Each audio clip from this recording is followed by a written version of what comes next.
Magic the Gathering market is very predictable. And I think even though a lot of people like me who are very tapped into these markets realize that, there's still a lot of waiting that needs to happen for something to play out. And that can distort a lot of things. For instance, let's say you were someone who, back when Bitcoin was $1, could have saw in the future that Bitcoin would be $100,000. Part of you would be like, is this even true? Like, is this, like, you would still doubt it just because looking out that far in the future, it feels so different. I mean, think back to like when it was $1, do the inverse. That was such a long time ago. It sounds like a long time. And yes, even a good investment like that needs time to play out. And with Magic the Gathering, when a lot of these collector boxes first started super popping, everyone was out here saying, you know what, these boxes are going to continue to climb. Now, there was some people who were doubtful. There was people online who were saying it was a bubble. But if you're tapped into these markets, you'll understand there's just not enough boxes to survive and maintain these low prices. There's not. And even if people continue to like opening these products, or they continue to like interacting with Magic the Gathering, or these sets, or these characters, or these cards, or singles, if there's any consistent demand for any of this stuff, the prices must continue to rise because there's limited supply. I mean, that's just fundamentals of economics. So when people say X or Y or Z thing will go up, I see a lot of combativeness of people saying, you know, that's wrong. And it's almost like people are talking about two different things. One person is saying, hey, at some point, the prices are going to go higher. And they're going to hit, I don't know, some crazy number that you don't believe. And I would often believe that's going to happen. It's just going to take some time. On the flip side, some people say that's not going to happen. That's unreal. And it's because you will see a box come out for $200. Refresh the page. It'll be the next day.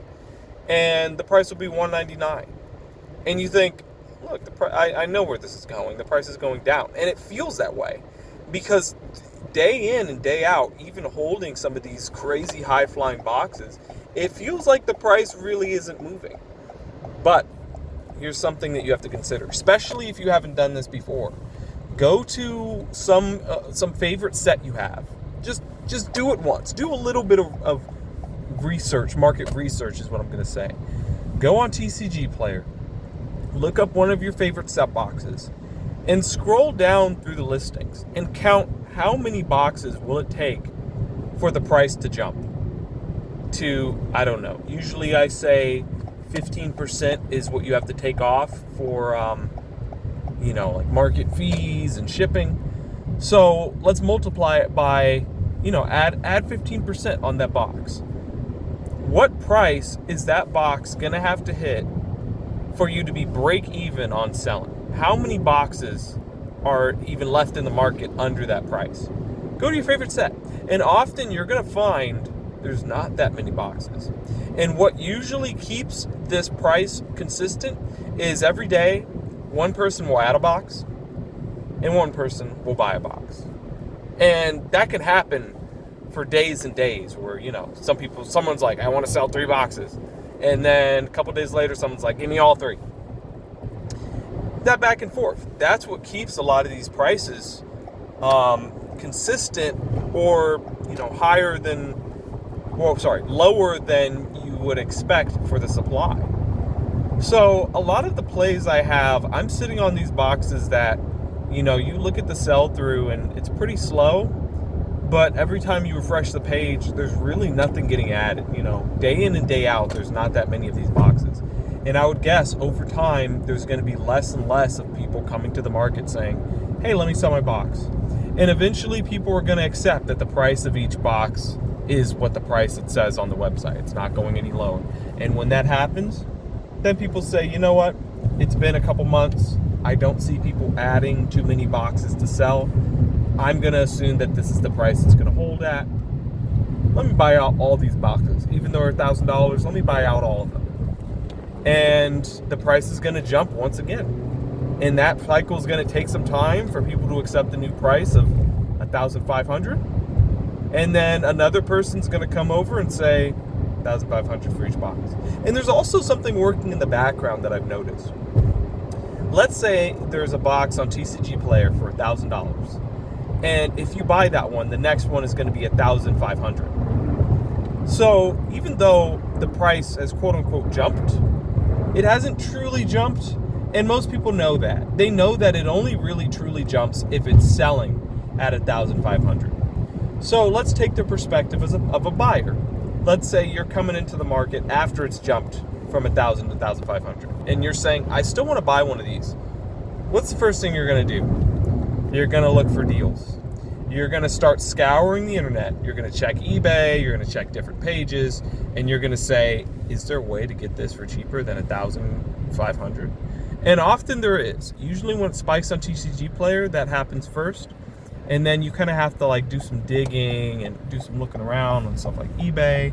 And then you can find, oh yes, there is a lot of different avenues or different listings or postings where even though, you know, on TCG Player the lowest price is 1,500, eBay it might still be 1,000.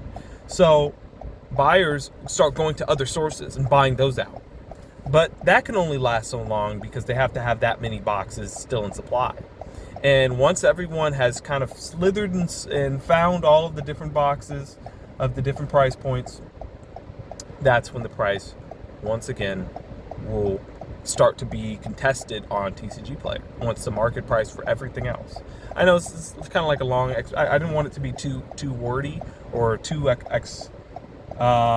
too much explanation.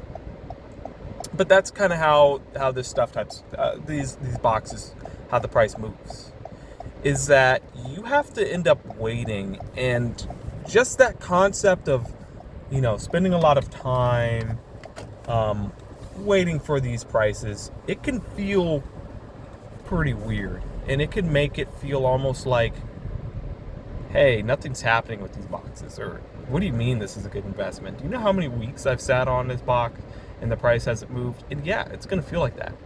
But if you look on the long term, you look on these 1-year charts, these 6 months charts, 3 months charts, that's when you can really see it's some good, consistent, solid moves. Sure, it doesn't move every day. Sure, it doesn't go up every day. Sure, nothing really happens from day to day. But every so often, at some point in the months, someone's going to come with a wad of cash and slap it on the market and buy out almost everything you see. And the prices are going to need to recalibrate. They might shoot way high. And then people go, oh, I have a box. And they all get jumped on the market. People kind of race. And it finds a new level. It could be lower than the price that it got bought out at. Or it could be maybe a bit of a chunk higher. Or maybe it doesn't really go down that much. And it actually holds because there's not that many people even willing to sell the box at these new levels. So, really wanted to just say, stop trusting your instincts when you look at something that takes a long time. Your instincts are going to be impatient. Your instincts want something to happen much faster than 3, 6 months, 12 months. Your instincts want something to happen in a couple days, a couple weeks. But unfortunately, it doesn't work like that. Hopefully this encourages you to get invested and put something in, pick up some cards, pick up a box or two, and try your luck and see what happens. Catch you later, guys.